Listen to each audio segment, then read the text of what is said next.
ونعوذ بالله من شرور أنفسنا ومن سيئات أعمالنا من يهده الله فلا مضل له ومن يضلله فلا هادي له ونشهد أن لا إله إلا الله وحده لا شريك له ونشهد أن سيدنا محمدا عبده ورسوله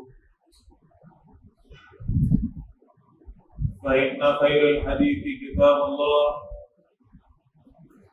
وخير الهدي هدي محمد صلى الله عليه وسلم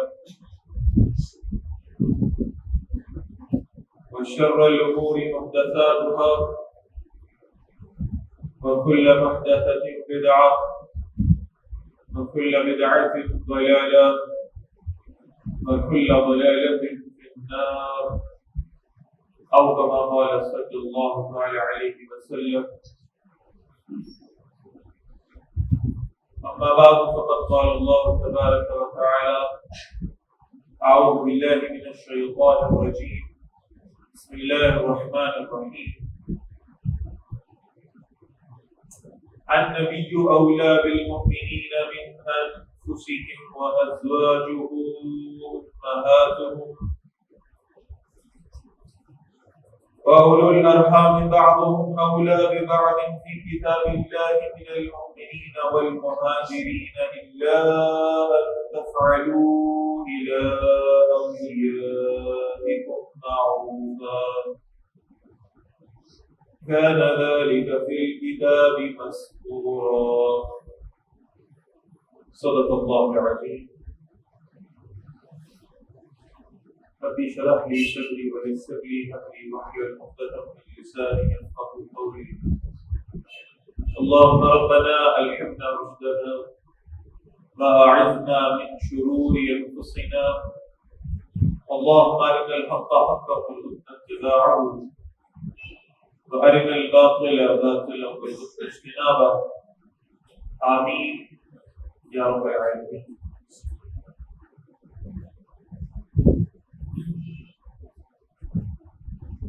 اللہ کا کرم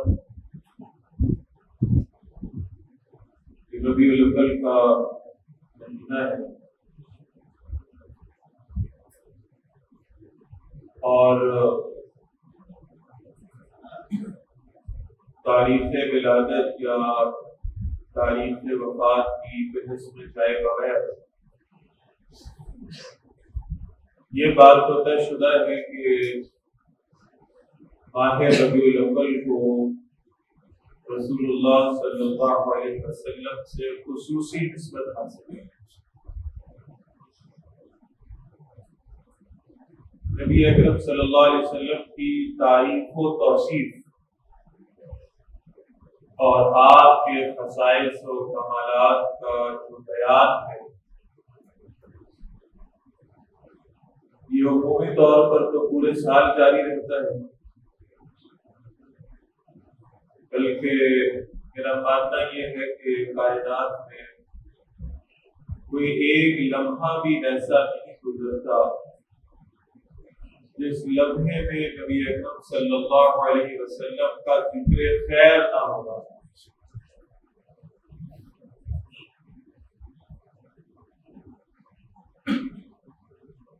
اللہ تعالیٰ نے رسول اللہ صلی اللہ علیہ وسلم کے ذکر کو بلند فرمایا اور بڑی خوبصورت روایت ہے کہ بڑی محبت اور لاڈ کے انداز میں نبی اکرم صلی اللہ علیہ وسلم نے اللہ تعالیٰ سے سوال کیا کہ رب العالمین آپ نے تمام انبیاء کو کسی نہ کسی بنیاد پر فضیلتیں عطا فرمائیں، تو مجھے آپ نے کیا عطا فرمایا؟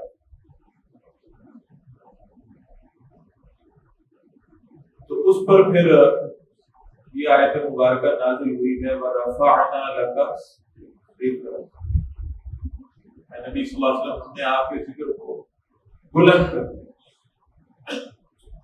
پھر آپ صلی اللہ علیہ وسلم نے سوال کیا کہ اللہ یہ آپ نے میرا ذکر کیسے بلند کیا؟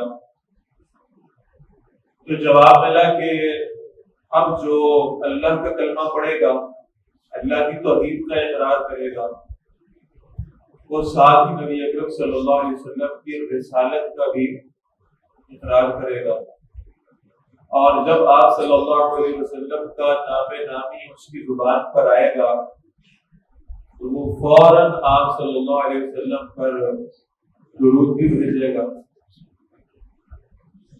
بلکہ اس کا اعلان تو جبرائیل علیہ السلام نے فرما دیا کہ جب رسول اللہ صلی اللہ علیہ وسلم کو منبر نیا رکھا گیا نا مسجد نبوی کا،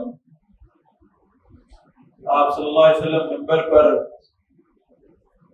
تشریف فرما ہونے کے لیے آئے تو پہلے سٹیپ کے اوپر پیر رکھا تو فرمایا آمین، پھر دوسرے سٹیپ پہ پیر رکھا تو فرمایا آمین، پھر تیسرے سٹیپ پہ پیر رکھا تو فرمایا آمین۔ تو پوچھا گیا کہ یا رسول اللہ صلی اللہ علیہ وسلم کہ آپ نے آمین 3 مرتبہ کس بات پہ کہا ہے؟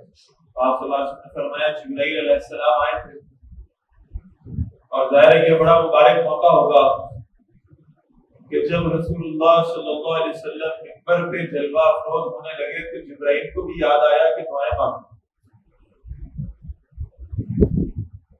تو پہلی دعا یہ کی کہ ہلاک ہو جائے وہ شخص جس نے اپنے والدین میں سے دونوں کو یا کسی ایک کو بڑھاپے کی حالت میں پایا اور ان کی خدمت کر کے جنت میں نہ جا سکا۔ تو آپ صلی اللہ علیہ وسلم نے اس پہ آمین فرمایا۔ پھر دعا کی جبرائیل علیہ السلام نے کہ ہلاک ہو جائے وہ شخص جس نے رمضان کے مہینے کو پایا اور مہینہ گزر گیا اور یہ اپنی مغفرت نہ کرا سکا۔ آپ صلی اللہ علیہ وسلم نے اس پر بھی آمین کہا۔ پھر جبرائیل علیہ السلام نے اللہ سے عرض کی کہ ہلاک ہو جائے وہ شخص کہ جس کے سامنے آپ صلی اللہ علیہ وسلم کا نام نامی دیا گیا اور اس نے آپ پر درود بھیجا۔ تو آپ اس پر بھی آمین کہا صلی اللہ علیہ وسلم۔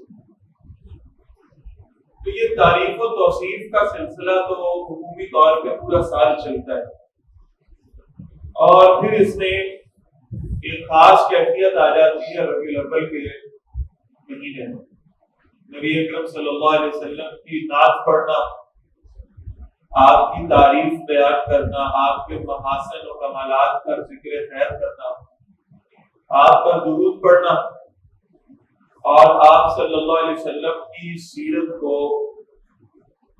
بیان کرنا، اور ان سب چیزوں کا مقصد ایک ہی ہے، اور وہ یہ کہ امت کے دلوں میں رسول اللہ صلی اللہ علیہ وسلم کی محبت کو اجاگر کیا جائے۔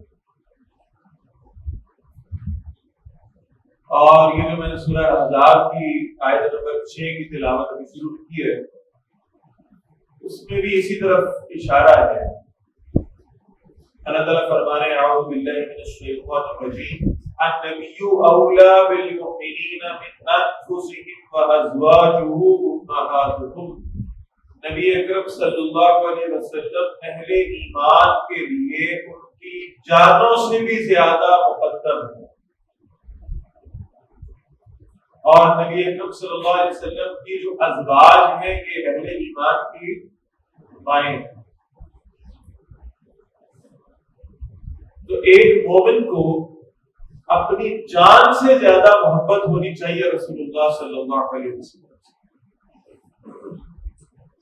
اور اس محبت کی عملی مثالیں قائم کر کے دکھائی ہیں صحابہ کرام رضوان اللہ علیہم اجمعین۔ وقت مختصر ہے، میں صرف چند ایک باتیں عرض کروں گا انشاءاللہ، اور وہ صرف اس لیے یہ واقعات آپ کو سنانے لگا ہوں کہ ذرا ہم تقابل کر لیں کہ کیا ہماری محبت کے عملی مظاہر بھی ویسے ہی ہیں جیسے صحابہ کے۔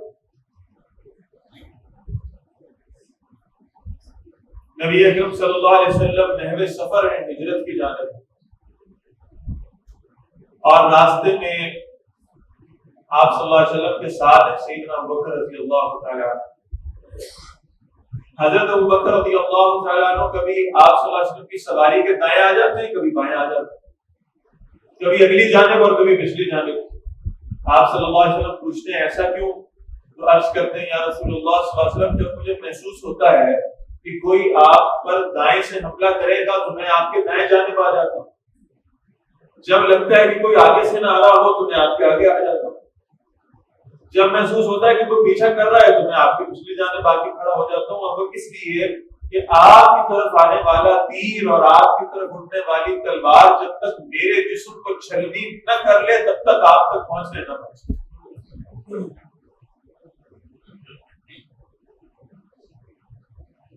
جب تک میں زندہ ہوں تب تک آپ کی عزت و حرمت میں آنچ نہ آنے پائے، جب تک میں زندہ ہوں آپ کی شریعت پامال نہ ہونے پائے۔ چلتے چلتے غار پہ پہنچتے ہیں، غار ثور ہے اور بڑی بلندی پر واقع ہے۔ نبی اکرم صلی اللہ علیہ وسلم اور حضرت ابوبکر رضی اللہ عنہ کی عمر میں 2.5 سال کا فرق ہے۔ آپ صلی اللہ علیہ وسلم نے پوچھا کہ اوپر جانے کے لیے سواری کیا استعمال کریں گے، پہاڑ پہ کیسے چڑھیں گے؟ تو حضرت ابوبکر رضی اللہ عنہ گھٹنوں کے بل گھٹتے ہیں، نبی اکرم صلی اللہ علیہ وسلم کو اپنے کندھوں پہ سوار کرتے ہیں اور پھر غار ثور کے اوپر اس پہاڑ پہ دشوار گزار راستہ ہے اس پہ لے کے اوپر کی جانب جاتے ہیں۔ اور پھر اس غار میں جو ہوا ہے تفصیل کا وقت نہیں ہے، یعنی اپنی قمیض پھاڑتے ہیں سیدنا ابوبکر رضی اللہ عنہ، پھر ان غار کے اندر سوراخوں کو بند کرتے ہیں، ایک سوراخ باقی رہتا ہے تو اس پر اپنا پیر رکھتے ہیں، اور پھر نبی اکرم صلی اللہ علیہ وسلم سیدنا ابوبکر رضی اللہ تعالیٰ عنہ کے گھٹنے پہ سر رکھ کر آرام فرمانے لگتے ہیں۔ اب وہ سانپ ہے جو اس سوراخ کے اندر ہے اور وہ حضرت ابوبکر رضی اللہ عنہ کے پاؤں پر کاٹتا چلا جا رہا ہے، تکلیف ہو رہی ہے، پیر اپنی جگہ سے نہیں ہل رہا، اس لیے کہ کہیں نبی اکرم صلی اللہ علیہ وسلم کے آرام میں خلل نہ واقع ہو جائے۔ سیدنا عمر رضی اللہ عنہ حاضر ہوتے ہیں، یا رسول اللہ صلی اللہ علیہ وسلم میں آپ سے بڑی شدید محبت کرتا ہوں۔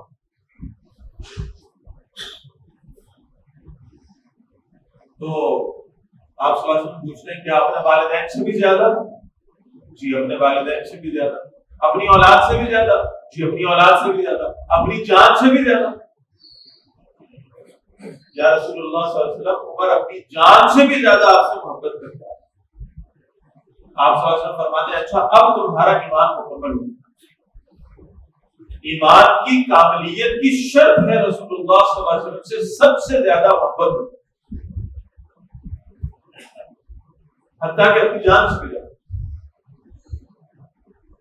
سیدنا عثمان غنی رضی اللہ تعالیٰ عنہ وہ کنواں خریدنے کا معاملہ آیا، کنواں خریدا، یہودی کو پیسے دیے، اور یہ یاد رکھیے گا کہ کنواں خریدنے کا جو جذبہ محرکہ پیدا ہوا کہاں سے پیدا ہوا؟ رسول اللہ صلی اللہ علیہ وسلم مسجد نبوی میں، اور آپ صلی اللہ علیہ وسلم فرماتے ہیں مسلمان بیمار ہو رہے ہیں، مدینہ منورہ کا پانی راس نہیں آ رہا، میٹھا کنواں ایک ہی ہے، جو اس کنویں کو خرید کر وقف کرے گا میں اسے جنت کی ضمانت دوں گا۔ حضرت عثمان رضی اللہ عنہ اسی جگہ سے اٹھے، سیدھے یہودی کے پاس گئے، کہنے لگے جتنے پیسے مانگتا ہے دینے کو تیار ہوں، کنواں دے۔ کنواں خریدا، شروع میں آدھا خریدا تھا، ایک دن عثمان کا ہوتا تھا اور ایک دن اس یہودی کا، اس کے بعد پورا خرید لیا اور پھر اسے مسلمانوں کے لیے وقف کر دیا۔ اب جب یہ کنویں کی خریداری کا عمل ہوا اور سودا طے پا گیا تو سیدنا عثمان رضی اللہ تعالیٰ عنہ نے اس یہودی سے کہا کہ اچھا مجھے ایسا کرو صرف ایک پیالہ پانی تو دے دو، میں نے تمہیں منہ مانگے پیسے نہیں ہے، میں نے تم سے کوئی بحث نہیں کی، ایک پیالہ پانی تو دے دو۔ میں نے کہا اچھا گھر کے لیے چاہیے ہوگا یا آپ نے خود پینا ہوگا، اپنے بچوں کو پلانا ہوگا، اپنی اہلیہ کے لیے لے کے جانا ہوگا، آپ لے لیں پیالہ۔ ایک پیالہ پانی لیا، اس پیالے سے ایک گھونٹ خود نہیں لیا، سیدھے مسجد نبوی میں آ گئے اور پھر رسول اللہ صلی اللہ علیہ وسلم کی خدمت میں وہ پیالہ لے کر حاضر ہوئے۔ یا رسول اللہ صلی اللہ علیہ وسلم کی پیالہ میں آپ کے لیے لے کر حاضر ہوا تاکہ آپ کو سیراب کر سکوں، آپ کو پلا سکوں، اور خواہش یہ ہے کہ اپنے ہاتھوں سے آپ کو پلاؤں۔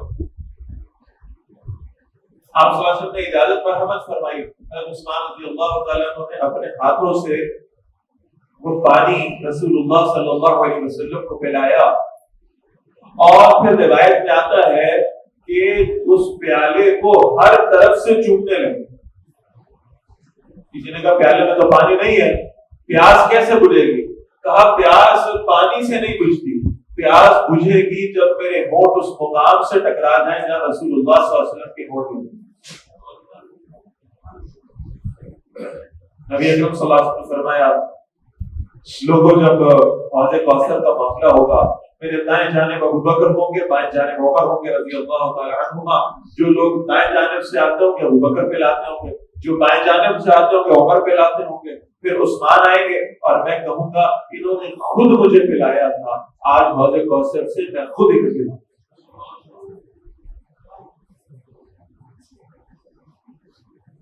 حضرت علی رضی اللہ تعالیٰ کو معلوم ہوا رسول اللہ صلی اللہ علیہ وسلم نے کئی دن سے کچھ کھایا نہیں ہے۔ ذکر گوشہ رسول حضرت فاطمہ رضی اللہ تعالیٰ عنہ گھر آئی، حضرت علی سے عرض کیا کہ نبی اکرم صلی اللہ علیہ وسلم نے بہت دنوں سے کچھ کھایا نہیں۔ حضرت علی رضی اللہ تعالیٰ عنہ نکلے، ایک یہودی کے پاس گئے، اس سے کہا کوئی کام کرنے کا ہے تو مجھے دو۔ اس کے پاس مزدوری کی، اتنا بڑا رتبہ ہے سیدنا علی رضی اللہ عنہ کا، اپنے ہاتھوں سے وہ کنویں میں سے ڈول کھینچا اور مزدوری یہ طے ہوئی کہ یہودی نے کہا ایک ڈول پانی کا کھینچ کے باہر نکالو گے تو ایک کھجور دوں گا، ایک کھجور۔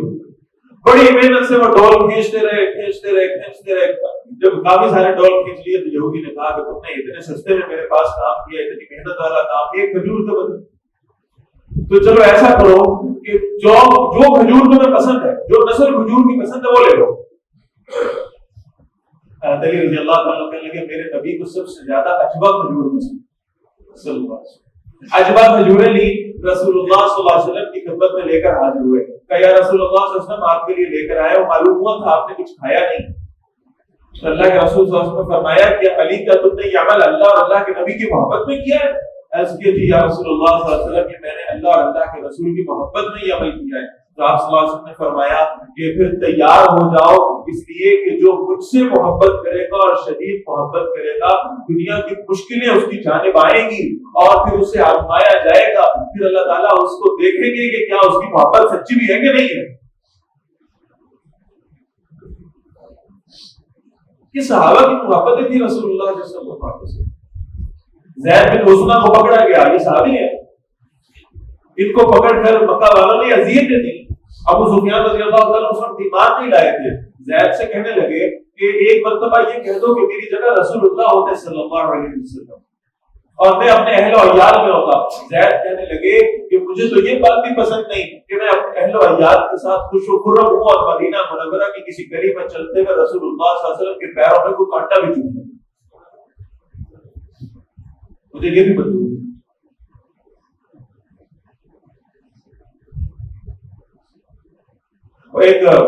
ایک صحابی سے حضرت زیاد رضی اللہ عنہ، بڑا عجیب بات ہے، رسول اللہ صلی اللہ علیہ وسلم کی خدمت میں تھے، جبکہ احد میں نبی اکرم صلی اللہ علیہ وسلم کے سامنے آ کر کھڑے ہو گئے، تیر آتے تھے تو اپنے سینے پر لیتے،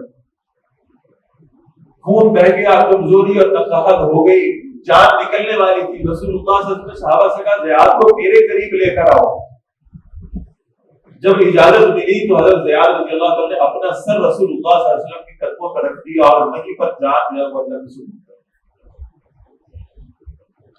کیا خوبصورت بات! یہ صحابہ کی رسول اللہ صلی اللہ علیہ وسلم سے محبت۔ اب مجھے آپ کو سوچنا ہے کہ کیا ہماری محبتیں بھی ایسی ہیں؟ کیا ہماری زندگیوں میں نبی اکرم صلی اللہ علیہ وسلم کی اتباع کا جذبہ بھی ایسا ہی ہے؟ حضرت عباس رضی اللہ تعالیٰ کے گھر کے اوپر ایک پرنالہ لگا ہوا تھا، بڑا عجیب بات ہے، بڑا عجیب، ایک پرنالہ لگا ہوا تھا، پانی نکلتا ہے نا اس سے پہلے، گلی کی طرف پرنالہ تھا۔ حضرت عمر رضی اللہ عنہ جمعہ پڑھانے کے لیے جا رہے تھے، میں آج راستے میں تھا، مجھے یہ واقعہ بڑا یاد آیا، میرا دل کیا میں یہ واقعہ آپ سے عرض کروں۔ حضرت عمر رضی اللہ عنہ جمعہ پڑھانے کے لیے جا رہے تھے، وہ پرنالے سے پانی گر رہا تھا، اس پانی کے چھینٹے حضرت عمر رضی اللہ عنہ کے کپڑوں کے اوپر پڑے۔ خلیفہ ہے، امیر المومنین ہے، ناگوار گزرا، کسی ساتھی کو کہا یہ پرنالہ آتے جاتے لوگوں کے کپڑوں کے اوپر پانی کے چھینٹے پھینکتا ہے، اس پرنالے کو یہاں سے اکھاڑ دو۔ خود وہاں سے واپس گئے گھر، کپڑے تبدیل کیے، پھر دوبارہ آئے، جمعے کے ممبر پہ بیٹھے، جمعے کی نماز پڑھائی، نماز پڑھا کے جب فراغت ہوئی تو حضرت عباس رضی اللہ عنہ نے آ کر کہا امیر المومنین آپ نے جو پرنالہ اکھاڑا ہے نا، رسول اللہ صلی اللہ علیہ وسلم نے اپنے ہاتھوں سے لگایا. حضرت عمر رضی اللہ عنہ گھبرا گئے, حضرت عباس کا ہاتھ پکڑا, ان کے گھر گئے, زمین پر نیچے بیٹھ گئے اور حضرت عباس رضی اللہ عنہ سے کہا اب آپ امیر المومنین کے کندھوں پہ کھڑے ہو کر اس پر نالے کو وہی لگائیں جہاں رسول اللہ نے لگایا.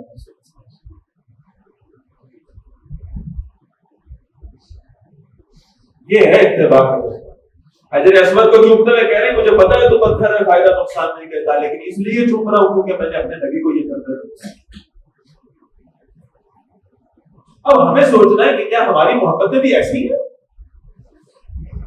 کیا ہمارا اتباع کا جذبہ بھی یہی ہے؟ ہم سب رسول اللہ سے محبت کے دعوے دار ہیں صلی اللہ علیہ وسلم, اور اس میں کوئی شک نہیں ہے کہ ہر مومن کے دل میں نبی اکرم صلی اللہ علیہ وسلم کی محبت ہوگی. کسی کی نیت پر, کسی کے جذبے پر شک نہیں ہو سکتا, لیکن اس محبت کا ظہور ویسے ہو رہا ہے جیسے صحابہ کے دور میں ہوا کرتا تھا.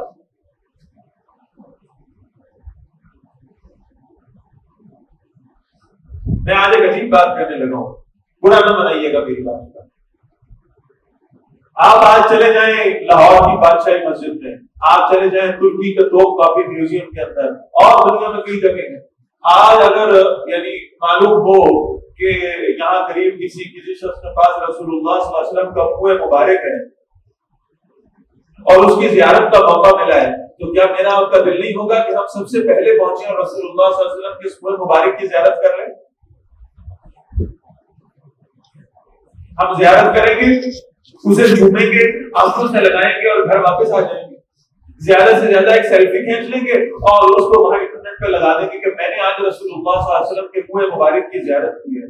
آپ کو پتا ہے صحابہ بھی منہ مبارک سے محبت کرتے تھے, ان کی محبت ذرا اور طرح کی تھی. خالد بن ولید رضی اللہ تعالی عنہ, ابو عبیدہ بن جراح سے پاس سلالہ نے خالد بن ولید کو بھیجا, جاؤ اللہ کے دشمنوں سے جا کر لڑو. وہ جنگ کرنے دشمنوں نے گھیرے میں لے لیا. ابو عبیدہ بن جراح اپنے ساتھیوں کو لے کر پیچھے بھاگے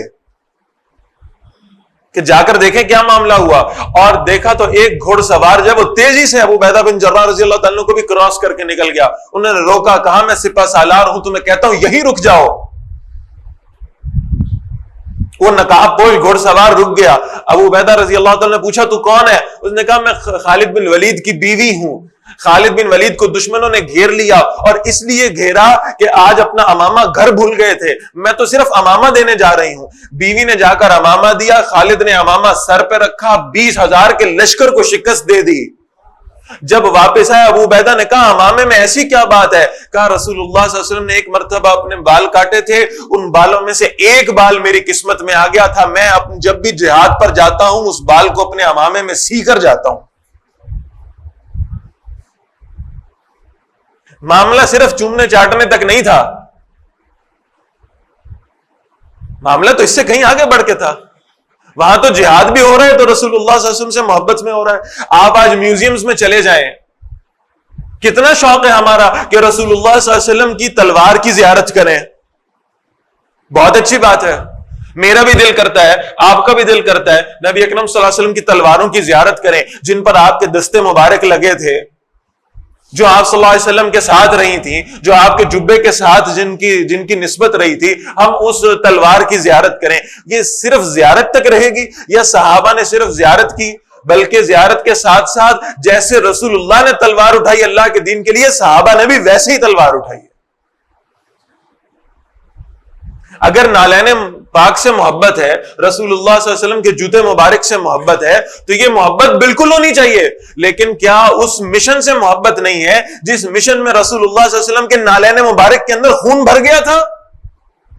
خادم کہتا ہے میں جوتے اتارنے کی کوشش کرتا تھا طائف کے سفر سے واپسی پر, تو جوتے پیروں کے ساتھ ایسے چمٹ گئے تھے خون جمنے کی وجہ سے کہ جوتے اتار نہیں پاتا تھا. جوتوں سے محبت کرتے ہو, دعوت سے محبت کیوں نہیں کرتے؟ تلوار سے محبت کرتے ہو, جہاد سے محبت کیوں نہیں کرتے؟ رسول اللہ صلی اللہ علیہ وسلم سے محبت کرتے ہو, ان کے قرآن سے محبت کیوں نہیں کرتے؟ رسول اللہ صلی اللہ علیہ وسلم سے محبت کا دعویٰ کرتے ہو, ان کی شریعت سے محبت کیوں نہیں کرتے؟ گلیاں سج رہی ہیں, بازار سج رہے ہیں, دل ویران ہو رہے ہیں. ہم نے بازار سجانے تھے یا دل سجانے تھے؟ قرآن مجید نے سورہ حجرات میں صحابہ کے بارے میں کیا کہا ہے؟ اللہ نے ایمان کی روشنی سے صحابہ کے دلوں کو مزین کر دیا ہے. وہاں دل سج رہے تھے, یہاں دل ویران ہو رہے ہیں.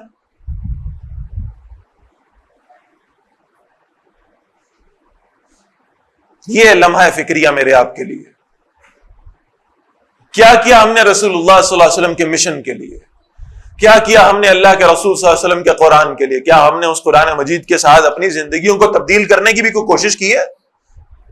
رسول اللہ صلی اللہ علیہ وسلم جس مشن پر آئے تھے, اللہ نے قرآن مجید میں ایک مرتبہ نہیں 3 مرتبہ فرمایا والذی ارسل رسولہ بالہدی ودین الحق لیظہرہ علی الدین کلہ. کس لیے آئے ہیں؟ دین کو غالب کرنے کے لیے آئے ہیں بھائی, قرآن کو نافذ کرنے کے لیے آئے ہیں, شریعت کا کلمہ بلند کرنے کے لیے آئے ہیں. اللہ کے رسول صلی اللہ علیہ وسلم, صحابہ نے اس مشن کے لیے کیا کیا کچھ نہیں کیا. وہ کیا ہے, علامہ اقبال رحمۃ اللہ علیہ نے فرمایا تھا کہ بحر ظلمات میں دوڑا دیے گھوڑے ہم نے, تو گھوڑے دوڑائے نا, سمندر آگے آگے جہاد کرتے کرتے اللہ کے دین کو غالب کرتے کرتے آگے بڑھے, اور آگے سمندر آ گیا, سمندر کے اندر گھوڑا ڈال دیا.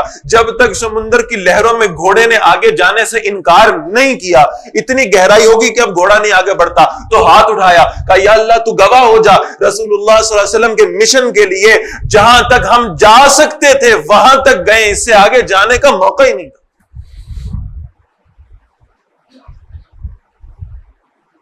پوری دنیا میں آپ جہاں جاتے ہیں, آپ بخارا اور سمرقند جائیں تو صحابہ کی قبور ہیں, آپ وہ تاجکستان ازبکستان جائیں تو صحابہ کی قبور ہیں, آپ انڈونیشیا ملیشیا چلے جائیں تو صحابہ کی قبریں, اور ترکی کے قسطنطنیہ میں چلے جائیں تو صحابہ کی قبریں. یہ کس لیے نکلے تھے بھائی؟ ساری دنیا میں یہ لوگ پھیلے اللہ کے رسول صلی اللہ علیہ وسلم کے دین کو لے کر, اور اس دین کو غالب کرنے کی جدوجہد میں اور مشن میں. محبت صرف زبانی دعووں کا نام تو نہیں ہے, محبت صرف نعروں کا نام تو نہیں ہے. میں پچھلا جمعہ کہیں پڑھا رہا تھا, میں نے وہاں ایک جملہ کہہ دیا, اللہ نے اسے قبولیت کی کیفیت دے دی. بھائی ہم نعرہ لگاتے ہیں غلامی رسول میں موت بھی قبول ہے, بہت بڑا نعرہ ہے, مبارک ہو. غلامی رسول میں موت قبول ہے, غلامی رسول میں تمہیں داڑھی قبول نہیں ہے, غلامی رسول میں قرآن قبول نہیں ہے, غلامی رسول میں سنت قبول نہیں ہے, غلامی رسول میں شریعت قبول نہیں ہے, غلامی رسول میں غلامی قبول نہیں ہے. موت قبول ہے, غلام بننا قبول نہیں ہے. حضور فرما رہے ہیں صلی اللہ علیہ وسلم, جس کو میری سنت سے محبت نہیں اس کا مجھ سے کوئی تعلق نہیں.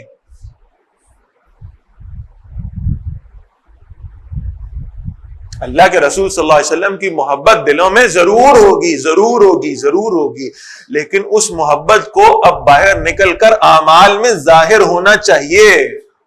معلوم ہو کہ یہ رسول اللہ کا امتی آ رہا ہے صلی اللہ علیہ وسلم. ہم خوش ہیں اس بات پر کہ اللہ نے وہ نسبت ہمیں عطا فرمائی جس نسبت کو ابراہیم علیہ السلام دعاؤں میں مانگا کرتے تھے. ربنا وابعث فیہم رسولا منہم, یہ دعا مانگی نا ابراہیم علیہ السلام نے, سارے امتحانوں سے گزر کر کیا مانگا؟ نسبت مانگی ہے رسول اللہ کی صلی اللہ علیہ وسلم. ہم نے کوئی امتحان بھی پاس نہیں کیا, اللہ نے وہ نسبت پھر ہمیں عطا فرما دی. ہمیں اس نسبت کا کوئی پاس بھی ہے یا نہیں ہے, کوئی خیال بھی ہے یا نہیں ہے, ہم اس نسبت پہ پورا اترنے والے بھی ہیں یا نہیں ہے. کیا قیامت کے دن ہم نے اس سوال کا جواب نہیں دینا؟ علامہ اقبال جیسا عاشق رسول کہہ رہا ہے کہ یا اللہ تو غنی از ہر دو عالم من فقیر, روز محشر عذر ہائے من پذیر. وہ کہتے ہیں یا اللہ میں قیامت کے دن صرف ایک ہی عذر میرے پاس ہوگا کہ آپ بہت بڑے بادشاہ, میں بڑا چھوٹا سا فقیر, مجھے معاف فرما دیں, میرا حساب نہ کریں. لیکن گر تمہیں بھی نہیں حسابم نہ گزیر از نگاہ مصطفیٰ پنہا بگیر. اگر میرا حساب کرنا ہی ہے نا تو بس میری ایک درخواست ہے, میرے نامہ اعمال کو رسول اللہ کے سامنے نہ کھولیے گا صلی اللہ علیہ وسلم. میرے اعمال دیکھ کے حضور کو دکھ ہوگا, میں اپنے نبی کو دکھ پہنچانا نہیں چاہتا. یہ خیال اگر قیامت کے روز ہے تو آج کیوں نہیں ہے بھائی؟ کوئی کام کرتے وقت ہاتھ آگے بڑھے تو معلوم ہو کہ اگر یہ کام رسول اللہ صلی اللہ علیہ وسلم کو معلوم ہوا میرے امتی نے کیا ہے تو حضور کو کتنا دکھ ہوگا. وہ یار غار اپنے پیروں پہ سانپ کٹواتے جا رہے ہیں, اس کا زہر جسم کے اندر جا رہا ہے, تکلیف ہو رہی ہے, پیر نہیں ہلا رہے کہ حضور کو دکھ نہ ہو, حضور کو تکلیف نہ ہو صلی اللہ علیہ وسلم. ہم جھوٹ بولتے ہیں, ہم بددیانتی بھی کرتے ہیں, ہم لوگوں کو دھوکہ بھی دیتے ہیں, شریعت کے اصول پامال بھی کرتے ہیں, اور پھر امتی ہونے کا دعویٰ بھی کرتے ہیں. اس پر بہرحال بہت غور و فکر کرنے کی ضرورت ہے۔ اللہ تعالیٰ ہمیں رسول اللہ صلی اللہ علیہ وسلم سے شدید محبت کرنے کی توفیق عطا فرمائے، اور پھر اس محبت کو اپنے اعمال میں بھی لانے کی توفیق دے۔ اللہ ہمیں یہ توفیق دے کہ ہم جب قیامت کے دن رسول اللہ صلی اللہ علیہ وسلم کے سامنے پیش ہوں تو ہم شرمندہ نہ ہوں، ہمارا نامہ اعمال ایسا ہو جس سے حضور کو دکھ نہ ہو سکے۔ اللہ ہمیں ایسی زندگی گزارنے کی توفیق عطا فرمائے، اور اللہ ہمیں توفیق دے کہ ہم رسول اللہ صلی اللہ علیہ وسلم کی شریعت کو غالب اور نافذ کرنے کی جدوجہد میں اپنا حصہ ڈال سکیں۔ اقول قولی ھذا واستغفر اللہ لی ولکم ولسائر المسلمین والمسلمات۔